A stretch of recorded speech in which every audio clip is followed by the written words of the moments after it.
ತಲೆಯ ಮೇಲಿದ್ದು ಸರ್ತಾ ಇತ್ತು, ಹಿಂದಿನ ಸೈಡಿದ್ದು ವಿ ಆಕಾರದಲ್ಲಿ. ಕತ್ತಿ ಹೊಡಿದ್ರೆ ಹಾಗೆ ಬರಲಿಕ್ಕಿಲ್ಲ. ನನಗೆ ಫಸ್ಟ್ ಬಂದ ಕೂಡಲೇ ಕೇಳಿದ್ದು ಅವರು ಅದೇ ಕೇಳಿದ್ದು ನನಗೆ, ಪಂಪು ಸರಿ ಉಂಟ ಗಂಗಣ್ಣ, ಒಂದು ನೀರು ಖಾಲಿ ಮಾಡೋಣ ಅಂತ. ಅದಕ್ಕೆ ನಾನು ಇಲ್ಲ ಅಂತ ಹೇಳಿದ್ದೆ.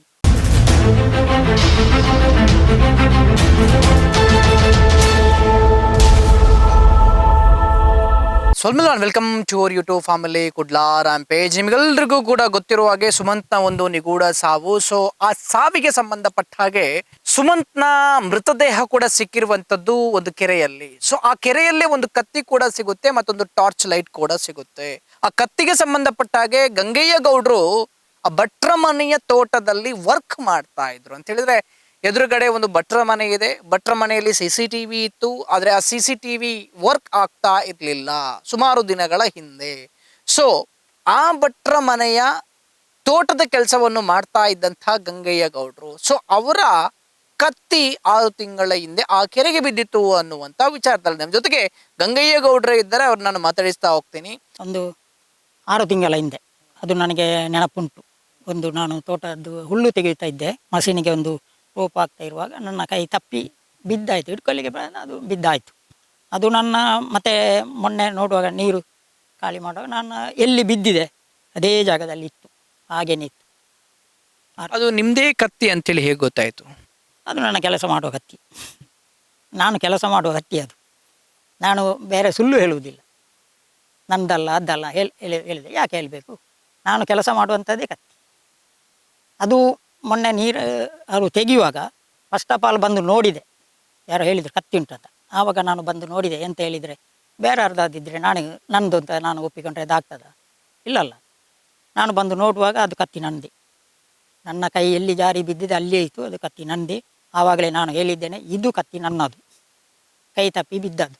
ಆವಾಗಲೇ ಹೇಳಿದ್ದೆ, ನಾನು ಮತ್ತೆ ಹೇಳಿಲ್ಲ, ಪ್ಲೋಟ್ನಲ್ಲಿ ಹೇಳಿದ್ದೆ. ಪೊಲೀಸರು ನಿಮ್ಮನ್ನು ತನಿಖೆ ಮಾಡಿದ್ದಾರೆ, ಏನು ಪ್ರಶ್ನೆ ಕೇಳಿದ್ರು? ಪೊಲೀಸರು ಕೇಳ್ತಾ ಇದ್ದಾರೆ, ಬೇರೆ ಬೇರೆ ಬೇರೆ ಬೇರೆ ಕೇಳ್ತಾ ಇದ್ದಾರೆ. ಅವರು ಡ್ಯೂಟಿ ಅವರು ಮಾಡ್ತಾ ಇದ್ದಾರೆ. ಈಗ ಸುಮಂತ್ ಸತ್ತ ದಿವಸ ನೀವು ಕೆಲಸಕ್ಕೆ ಬಂದಿದ್ರಾ, ಅಥವಾ ಸುಮಂತ್ ಸತ್ತ ಸುದ್ದಿ ನಿಮಗೆ ಗೊತ್ತಾಗಿರುವಂಥದ್ದು ಹೇಗೆ? ನೋಡಿ, ಅದು ಈಗ ಹೇಳಿದ್ದೆಲ್ಲ, ಮಂಗಳವಾರ ರಜೆ, ನಂದು ವಾರದ ರಜೆ ಮಂಗಳವಾರ ರಜೆ. ಮರು ದಿವಸ ನಾನು 8:45 ಬರೋದು, ಬುಧವಾರ ಡ್ಯೂಟಿಗೆ ಬರೋದು. 8:45 ಬರುವುದಾದರೆ ರಜೆ ಇದ್ದರೆ ಅದು ಕೂಡ ರಜೆ. ನಾನು ಆಗ ಆ ದಿವಸ ಬರುವವನು. ಯಾಕೆಂತ ಹೇಳಿದರೆ, ಇಲ್ಲಿ ಅಡಿಕೆ ತೆಗಿಲಿಕ್ಕೆ ಇತ್ತು. ಅಡಿಕೆ ತೆಗೆಯುವವನನ್ನು ಬರಲಿಕ್ಕೆ ಹೇಳಿದ್ದೇನೆ, ಎಕ್ಕುವವರನ್ನು ಬರಲಿಕ್ಕೆ ಹೇಳಿದ್ದೇನೆ. ಅದರಿಂದ ನಾನು ಸಾಧಾರಣ ಒಂದು 8 ಗಂಟೆಗೆ ಮನೆಯಲ್ಲಿ ಹೊರಡ್ತಾ ಇದ್ದೇನೆ ಕೆಲಸಕ್ಕೆ ಬರಲಿಕ್ಕೆ. ಆವಾಗ ಅಲ್ಲಿ ಒಬ್ಬರು ಉಮೇಶ್ ಅಣ್ಣ ಅಂತ ಸೆಟ್ರು ನನಗೆ ಫೋನ್ ಮಾಡಿದರು. ಗಂಗಣ್ಣ ನೀವು ಎಲ್ಲಿದ್ದೀರಿ ಅಂತ ಕೇಳಿದರು. ಅದಕ್ಕೆ ನಾನು ಹೇಳಿದೆ, ನಾನು ಮನೆಯಲ್ಲಿದ್ದೆ, ಹೊರಡ್ತಾ ಇದ್ದೇನೆ ಕೆಲಸಕ್ಕೆ. ಹಾಗಾದರೆ ನೀವು ಒಮ್ಮೆ ಬೇಗ ಬನ್ನಿ, ಕೆರೆ ಹತ್ತಿರ ಬನ್ನಿ ಅಂತ ಹೇಳಿದರು. ಆಮೇಲೆ ನಾನು ಅಷ್ಟು ಹೇಳುವಾಗ ಕೆರೆ ಹತ್ತಿರ ಬನ್ನಿ ಅಂತ ಅಲ್ಲಿನವರು ಉಮೇಶನ್ನ ಕರೆಯುವಾಗ ನನಗೆ ಏನಾದರೂ ಒಂದು ಇರ್ಬೋದು. ಉಮೇಶನಲ್ಲಿ ಅವರ ಹುಡುಗ ಇದಾಯ್ತಲ್ಲ, ಆಚೆ ಮನೆಯವರು, ಅವರು ಹೇಳಿದರು. ನಾನು ಬಂದೆ. ಬರುವಾಗ ಅವರೆಲ್ಲ ಇದ್ದರು. ಅವರೆಲ್ಲ ಬರುವಾಗ ಎಂತ ಆಯ್ತು ಅಂತ ಕೇಳುವಾಗ ಹೇಳಿದರು, ಅಲ್ಲಿ ಎಲ್ಲ ರಕ್ತ ಉಂಟು, ಇವರು ಮಗ ಧನು ಪೂಜೆಗೆ ಹೋದವರು ಬರಲಿಲ್ಲ, ಮತ್ತು ಇಲ್ಲೆಲ್ಲ ರಕ್ತ ಉಂಟು, ಇದು ಪಂಪು ಸರಿ ಉಂಟಾ, ಪಂಪು ಸರಿ ಇದ್ದರೆ ಒಮ್ಮೆ ನೀರು ತೆಗೆಯುವ, ಖಾಲಿ ಮಾಡುವ ಅಂತ ಹೇಳಿದರು. ಅದಕ್ಕೆ ನಾನು ಇದೆ, ಪಂಪು ಸರಿ ಇಲ್ಲ, ಅದೊಂದು ಸಾಧಾರಣ ಒಂದು 2 ವರ್ಷ ಆಯಿತು, ಅದರ ನೀರು ತೆಗೆಯುವುದಿಲ್ಲ. 2 ವರ್ಷ ಆಯ್ತು ಅಂತ ಹೇಳಿದ್ದೇನೆ. ಮತ್ತು ಕರೆಂಟ್ ಉಂಟಾ ಅಂತ ನೋಡಿದೆ ಹೋಗಿ. ಕರೆಂಟ್ ಉಂಟಾ ಅಂತ ನೋಡುವ ಕರೆಂಟ್ ಇತ್ತು, ಪಂಪು ಸರಿಲಿಲ್ಲ, ತೆಗಲಿದೆ. ಅಷ್ಟಾಗುವಾಗ ಇವರೆಲ್ಲ ಅದಕ್ಕೆ ಮೊದಲು ಪೊಲೀಸ್ನವರಿಗೆ ಕಾಲ್ ಮಾಡಿದ್ದಾರೆ ಅಂತ ಕಾಣ್ತದೆ. ಅಲ್ಲೆಲ್ಲ ಅವರು ಕೂಡ ನೋಡಿದ್ರು, ನಾನು ಕೂಡ ನೋಡಿದೆ ರಕ್ತ ಬಿದ್ದದನ್ನು. ಅಷ್ಟಾಗುವಾಗ ಪೊಲೀಸ್ನವರು ಬಂದರು ಮತ್ತು ಕವರ್ ಮಾಡಿದರು ಎಲ್ಲ. ಇದು ಟೇಪ್ ಕಟ್ಟಿ ಕವರ್ ಮಾಡಿ ಅದಕ್ಕೆ ಒಳಗೆ ಬರಲಿಕ್ಕಿಲ್ಲ ಅಂತ ಹೇಳಿದರು. ಆಮೇಲೆ ಅದಕ್ಕೆಲ್ಲ ಚೆಕಪ್ ಆಯಿತು. ಆಮೇಲೆ ಇವರು ಕೊಕ್ಕೆ ಹಾಕಿ ಹುಡುಕ್ಲಿಕ್ಕೆ ಮತ್ತೆ ಹುಡುಕಲಿಕ್ಕೆ ಶುರುವಾಗ 2 ಕೊಕ್ಕೆ ಹಾಕಿ 3ನೇ ಕೊಕ್ಕೆಯಲ್ಲಿ ಬಂತು, ಅದು ಹೆಣ ಬಂತು. ಅವಾಗ ಮೇಲೆ ತೆಗೆದ್ರು. ಈಗ ಉಮೇಶ್ ಅನ್ನೋರು ನಿಮಗೆ ಫೋನ್ ಮಾಡ್ತಾರಲ್ಲ, ಆ ಫೋನ್ ಮಾಡಿದಂಥ ಸಮಯದಲ್ಲಿ ಎಷ್ಟು ಜನ ಇದ್ದರು ಅಲ್ಲಿ? ಅಲ್ಲಿ ಒಂದು 10 ಜನ ಇದ್ದಾರೆ. ಇವರಿದ್ದರು ದನಿಗಳೊಂದು, ಮತ್ತು ಅವು ಅಲ್ಲಿ ಒಂದು ಹೆಂಗಸಿದ್ರು. ಅದು ಅಲ್ಲಿ ಇವರೆಲ್ಲ ಹುಡ್ಕೊಂಡು ಹೋಗಿ ಅವರಿಗೆ ಗೊತ್ತಾಯ್ತಂದು ಅಲ್ಲಿ ಒಂದು ಟೀಚರ್ ಅಲ್ಲ, ಸೆಟ್ರನವರು ಇಬ್ಬರು ಇದ್ದರು. ಉಮೇಶ್ ಅಣ್ಣ ಇದ್ದರು.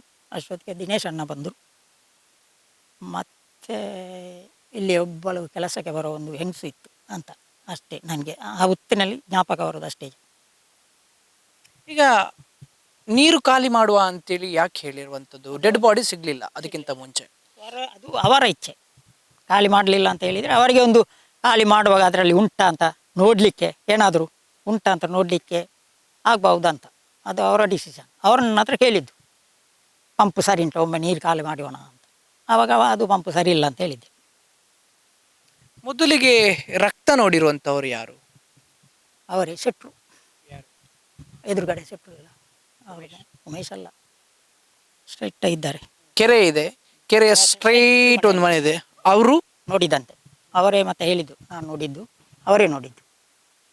ಮತ್ತು ಉಮೇಶನ್ನು ನೋಡಿದ್ದು, ಮತ್ತು ಇವರು ನೋಡಿದ್ದಾರೆ ಅಂತ ಕಾಣ್ತದೆ.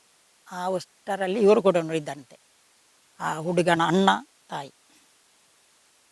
ಕಲ್ಲಲ್ಲಿ ರಕ್ತ ಇರುವುದು ಯಾರು ನೋಡಿದ್ರು? ಅದು ಅವರೇ ಶೆಟ್ರಿ ಅಂತ ಕಾಣ್ತದೆ, ಅವರೇ ನೋಡಿದ್ದಂತ. ಶೆಟ್ರು ಅಲ್ಲದಿದ್ದರೆ ಶೆಟ್ರನ ಹೆಂಡತಿ. ಓಕೆ, ನಂತರ ನೀವು ಹೋದ್ರಿ ಅಲ್ಲಿ. ನೀವು ಹೋದಾಗ ಒಂದು 10 ಜನ ಅಲ್ಲಿ ನಿಂತಿದ್ರು. ಸೊ ಪಂಪ್ ಎಲ್ಲ ಸರಿ ಇರಲಿಲ್ಲ, ಹಾಗಾಗಿ ನೀರು ನೀವು ತೆಗೆಯುವಂತ ಕೆಲಸವನ್ನು ಮಾಡಿಲ್ಲ. ಮತ್ತೆ ಪೊಲೀಸರು ತೆಗೆದ್ರಲ್ವಾ? ಅದು ಮರುದಿವಸ ಅವತ್ತು ತೆಗಿಲಿಲ್ಲ, ಅದು ಬೇರೆ ಕಡೆಯಿಂದ ಪಂಪು ತರಿಸಿ ತೆಗೆದದ್ದು. ಇದು ಪಂಪು ಮರುದಿವಸ ಕೂಡ ಸರಿ ಆಗಲಿಲ್ಲ. ಅದು ನೋಡಿದ್ರು, ಒಬ್ಬರನ್ನು ಎಲೆಕ್ಟ್ರಿಷಿಯನ್ ಕರೆದು, ಅದು ಆಗಲಿಲ್ಲ. ಮತ್ತು ಬೇರೆ ಕಡೆಯಿಂದ ಪಂಪು ತರಿಸಿ, ನಮ್ಮ ಇಲ್ಲಿ ಜ್ಯೋತಿ ಸಾಮ್ಯದ ಹರೀಶ್ ಅಂತ ಇದ್ದಾರೆ, ಅವರು 2 ದಿವಸ ಇಲ್ಲಿ ಇದ್ದರು, ಹೆಲ್ಪ್ ಮಾಡಿದ್ರು. ಅವರೇ ಬಂದು ಬೇರೆ ಕಡೆಯಿಂದ ಪಂಪು ತರಿಸಿ ನೀರು ಗಾಳಿ ಮಾಡಿತ್ತು. ಮರುದಿವಸ, ಆ ದಿವಸ ಅಲ್ಲ. ನೀವು ಬೆಳಿಗ್ಗೆ ಏನಾದರೂ ಕೆಲಸ ಮಾಡೋಕೆ ಬರ್ತಾ ಇದ್ರಾ 5 ಗಂಟೆಗೆ? ಇಲ್ಲ, ಬರೋದಿಲ್ಲ, ಯಾವತ್ತೂ ಬರಲಿ. 22 ವರ್ಷ ನನ್ನ ಸರ್ವಿಸಲ್ಲಿ ಒಂದು ದಿನ ಬರಲಿಲ್ಲ ನಾನು. ಅಷ್ಟು ಸಿಸ್ಟಮಲ್ಲಿ ನಾನು ಕೆಲಸ ಮಾಡ್ತೇನೆ ಇಲ್ಲಿ. ಎಂತ ಅಂತ ಹೇಳಿದರೆ 8:45 9 ಗಂಟೆವರೆಗೆ ಇಲ್ಲಿ ಇರ್ತೀನಿ ಮಂಗಳದಲ್ಲಿ. ಆಮೇಲೆ 5 ಗಂಟೆಗೆ ಹೆಚ್ಚು ಅಂತ ಹೇಳಿದರೆ 5 ಗಂಟೆ 5 ಮಿನಿಟ್, ಅದಕ್ಕಿಂತ ಜಾಸ್ತಿ ಇಲ್ಲಿ ಇರುವುದಿಲ್ಲ.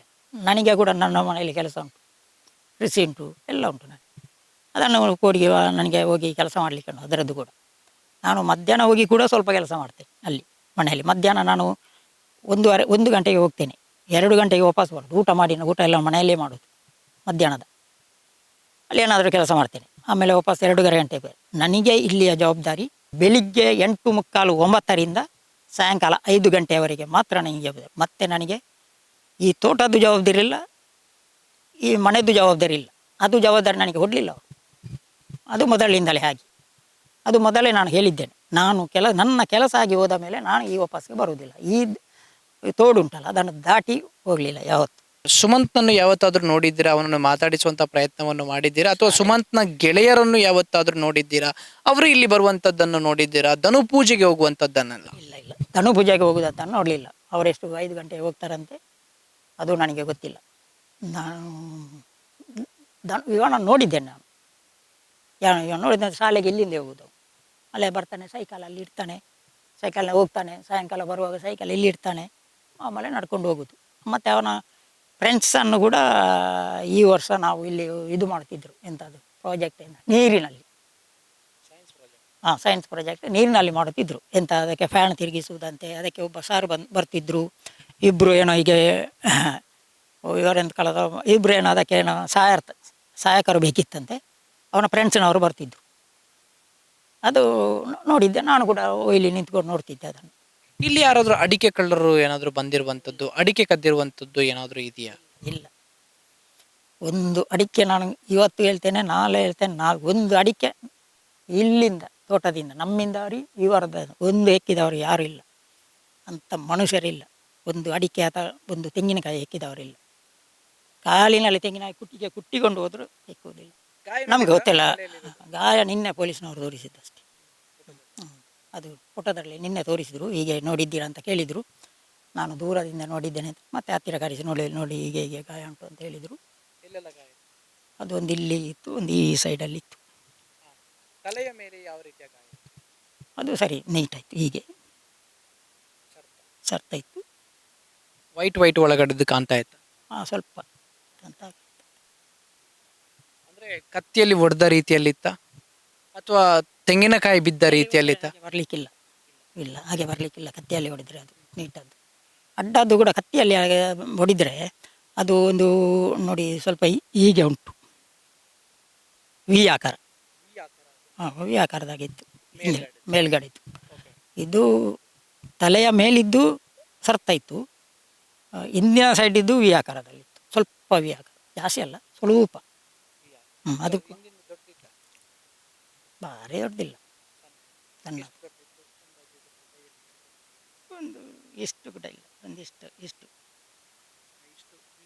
ಹಾಂ, ಅದು ಸ್ವಲ್ಪ ವಿ ಇತ್ತು. ಒಂದಿಷ್ಟು ಉದ್ದ, ವಿ ಎಷ್ಟು ಉದ್ದ ಇತ್ತು. ಅದು ಕತ್ತೆಯಲ್ಲಿ ಹೊಡಿದ್ರೆ ಹಾಗೆ ಬರಲಿಕ್ಕಿಲ್ಲ. ಬೇರೆ ಯಾವುದಾದ್ರು ಹೊಡೆದಿದ್ದಾರೆ ಅಂತ ಅದು ಅವರಿಗೇ ಗೊತ್ತು. ಒಂದು ವೇಳೆ ರಾಡಲ್ಲಿ ಹೊಡೆದಿದ್ದಾರೆ ಅಥವಾ ಬ್ಯಾಟಲ್ಲಿ ಅಥವಾ ಈ ಹಳಿಗೆ ಇರುತ್ತಲ್ವಾ, ಅದರ ಗಾಯದ ಥರ ಇತ್ತ? ಮಾಡೋದಿಲ್ಲ, ನನಗೆ ಅದರದ್ದೆಲ್ಲ ಅಭ್ಯಾಸ ಇಲ್ಲ. ಅದು ಅಷ್ಟು ಅದರಲ್ಲಿ ಹೊಡೆದ ಇದರಿಂದ ನನಗೆ ಅದರ ಟ್ರೈನಿಂಗ್ ಕೂಡ ಇಲ್ಲ. ನನಗೆ ತೋಟದ ಕೆಲಸ, ಅದು ನೀವೆಂತ ಬೇಕಾದರೂ ಕೇಳಿ.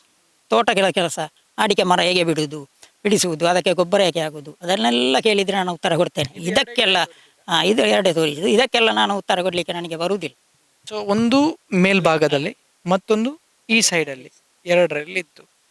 ಓಕೆ ಓಕೆ ಓಕೆ ಅಂತೇಳಿದ್ರೆ ಎದುರುಗಡೆಯಿಂದ ಬಂದಾಗ ಅವನು ಫಸ್ಟಿಗೆ ಹಿಂದ್ಗಡೆ ಹೊಡೆದು ಎದುರುಗಡೆಗೂ ಹೊಡೆದಿರ್ಬೋದು. ಒಂದು ವೇಳೆ ಅವನು ನೀರಿಗೆ ಮುಳುಗಿದ್ರೆ ಆ ಗಾಯ ಬರಲಿಕ್ಕೆ ಚಾನ್ಸೇ ಇಲ್ಲ. ನೀರಿಗೆ ಬಿದ್ದು ಸತ್ತರೆ, ನೀರಿಗೆ ಬಿದ್ದು ಸತ್ತರೆ ಆ ಬ್ಲಡ್ ಕೂಡ ಬರೋಕ್ಕೂ ಅಲ್ಲಿ ಚಾನ್ಸ್ ಇಲ್ಲ. ಏನೋ ಒಂದು ಆಗಿದೆ ಅಂತೇಳಿ ಆ ಅಡಿಕೆ ಬಿದ್ದು ಅಥವಾ ತೆಂಗಿನಕಾಯಿ ಬಿದ್ದಂಥ ಗಾಯದಲ್ಲಿ ಜಜ್ಜುತ್ತೆ, ಸ್ಟ್ರೈಟ್ ಆಗಿ ಗಾಯ ಇರೋದಿಲ್ಲ. ಸೊ ಸ್ಟ್ರೈಟ್ ಆಗಿದ್ದ ಕಾರಣ ಕತ್ತಿಯಲ್ಲಿ ಅಲ್ಲ ಅಂತೇಳಿ ನೋಡುವಾಗ ಗೊತ್ತಾಗುತ್ತೆ ನಿಮಗೆ, ಕತ್ತಿ ಗಾಯ ಅಂದಾಜಿಗೆ ಗೊತ್ತಾಗುತ್ತೆ. ಆದರೆ ಯಾವುದೋ ಒಂದರಲ್ಲಿ ಹೊಡೆದಿದ್ದಾರೆ ಅಂತೇಳಿ ಸ್ಪಷ್ಟವಾಗಿ ಗೊತ್ತಾಗೋದು. ಬೇರೆ ಕಲ್ಲಿಗೆ ತಾಗಿ ಏನಾದರೂ ಗಾಯ ಆಗಿರ್ಬೋದು. ಅದು ನನಗೆ ಹೇಳಲಿಕ್ಕೆ ಬರುವುದಿಲ್ಲ. ಅದು ನನಗೆ ಯಾವುದನ್ನು ಹೇಳಲಿಕ್ಕೆ ಬರುವುದಿಲ್ಲ ಅದನ್ನೆಲ್ಲ. ತೋಟಕ್ಕೆ ಕವರ್ ಆಗುವಂಥ CCTV ಫುಟೇಜ್ ಯಾವುದಾದ್ರೂ ಇತ್ತ? ಇಲ್ಲ, ತೋಟಕ್ಕೆ ಅವರದ್ದು ಈಗ ಕೂಡ ಮಾಡಲಿಲ್ಲ, ಮನೆಗೆ ಮಾತ್ರ ಅವರು ಮಾಡಿದ್ದು. ಪೊಲೀಸ್ ನಾಯಿ ಬಂತು, ಲೈಟ್ರು ಇತ್ತಲ್ಲ, ಅದನ್ನು ಈಗ ನಾಯಿ ಮೂಸಿ ಸೀದಾ ಮನೆಗೆ ಹೋಯಿತು. ಅಲ್ಲಿಂದ ವಾಪಸ್ ಬಂತು, ಲೈಟ್ ಹತ್ರ ನಿಂತುಕೊಂಡಿತ್ತು. ಆವಾಗ ಪೊಲೀಸ್ನವರು ಅದು ಆದ ಮೇಲೆ ಕತ್ತಿಯನ್ನು ಮೂಸಿದ್ರು. ಕತ್ತಿ ಮೂಸಿ ಎಲ್ಲಿ ಹೋಗಲಿಲ್ಲ, ಅಲ್ಲೇ ನಿಂತುಕೊಂಡಿತ್ತು, ಸಿಗಲಿಲ್ಲ, ಎಲ್ಲಿ ಹೋಗಲಿಲ್ಲ. ಮೂಸಿದೆ, ಕತ್ತಿ ಮೂಸಿ ಅಲ್ಲಿಯೇ ಇತ್ತು. ಅದು 6 ತಿಂಗಳ ಹಿಂದೆ ಬಿದ್ದ ಕತ್ತಿ. ಒಂದು ವೇಳೆ 1-2 ದಿವಸ ಹಿಂದೆ ಬಿದ್ದ ಕತ್ತಿ ಆಗದಿದ್ರೆ ನಿಮ್ಮ ಮನೆಗೆ ಬರ್ತಾ ಇತ್ತು, ನಿಮ್ಮೊಟ್ಟಿಗೆ. ಅದು ಅದು ಹೌದು. ನಿಮ್ಮನ್ನು ಉಮೇಶ್ ಅನ್ನೋರು ಕಾಲ್ ಮಾಡಿ ಕರೆದ್ರಲ್ವಾ, ಅವರು ಕರೆದಿರುವಂಥದ್ದು ರಕ್ತ ನೋಡಿಯಾ ಅಥವಾ ಬಾವಿ ಹತ್ರ ಬನ್ನಿ ಅಂತೇಳಿ ಹೇಳಿದ ಕಾರಣ ಏನು? ಫಸ್ಟ್ ಕಾರಣವೇ ನೀರು ತೆಗಿಲಿಕ್ಕೆ. ಹೀಗೆ ಹೀಗೆ ಆಗಿದೆ, ಕೆರೆ ಅಲ್ಲಿ ನೆತ್ತರ ಈ ಥರ ಎಲ್ಲ ಉಂಟಲ್ಲ ಮೇಲ್ಗಡೆ, ಅದನ್ನು ನೋಡಿ ಏನಾದರೂ ಹುಡುಗ ಅದರಲ್ಲಿ ಬಿದ್ದಿರಬಹುದಾ ಅಂತ, ಅದು ಅವರ ಒಂದು ಭಾವನೆ ಆಗಿರಬಹುದು ಅಂತ ಹೇಳಿ ನನಗೆ ಫಸ್ಟ್ ಬಂದ ಕೂಡಲೇ ಕೇಳಿದ್ದವರು ಅದೇ ಕೇಳಿದ್ದು ನನಗೆ. ಪಂಪು ಸರಿ ಉಂಟ ಗಂಗಣ್ಣ, ಒಂದು ನೀರು ಖಾಲಿ ಮಾಡುವಣ ಅಂತ. ಅದಕ್ಕೆ ನಾನು ಇಲ್ಲ ಅಂತ ಹೇಳಿದ್ದೇನೆ. ಯಾರು ಎತ್ತ ಏನಾಗಿದೆ ಅಂತ ಗೊತ್ತಾಗಲೇಬೇಕು ಅಂತ ಅದೇ ನಾವು ಕೇಳುವುದು, ಬೇರೆ ಕೇಳುವುದಿಲ್ಲ. ಒಂದು ಗಾಡಿ ಬೈಕ್ ಹೋಗಿದೆ ಅಂತೆ ಅಲ್ಲ, ಅದು ನಿಮ್ಗೆ ಗೊತ್ತುಂಟಾ? ಅಂದರೆ ನಂಬರ್ ಪ್ಲೇಟ್ ಇಲ್ಲದ ಬೈಕ್ ಗೊತ್ತಿಲ್ಲ. ಅದು ಹೇಳುವುದು ಅದು ಆಚೆ ಸೈಡ್ನಲ್ಲಿ, ಅದು ಆಚೆ ಸೈಡ್ನಲ್ಲಿ. ಅದು ಮತ್ತೆ ಎಲ್ಲರೂ ಹೇಳ್ತಿದ್ದಾರೆ, ಆಚೆಯವರೆಲ್ಲರೂ ಹೇಳಿದ್ದಾರೆ, ನಾನು ಕೇಳಿದ್ದಲ್ಲ, ಅದೆಲ್ಲರಿಗೂ ಗೊತ್ತುಂಟು. ಅದರ ಇದು ಮಾಹಿತಿ ಪೊಲೀಸ್ನವರಿಗೆ ಕೊಟ್ಟಿದ್ದಾರೆ, ಅವರಿಗೆ ಮರು ದಿವಸ ಕೊಟ್ಟಿದ್ದಾರೆ, ಹೀಗೆ ಹೇಗೆ ಹೋಗಿದೆ ಅಂತ ಪೊಲೀಸಿನವರಿಗೆ ಕೊಟ್ಟಿದ್ದಾರೆ. ನಮಗೆ ಗೊತ್ತಿಲ್ಲ, ಅದು ನಾವು ನೋಡಲಿಲ್ಲ, ಗೊತ್ತಿಲ್ಲ, ನೋಡಿದವರೆಲ್ಲ ಕೊಟ್ಟಿದ್ದಾರೆ.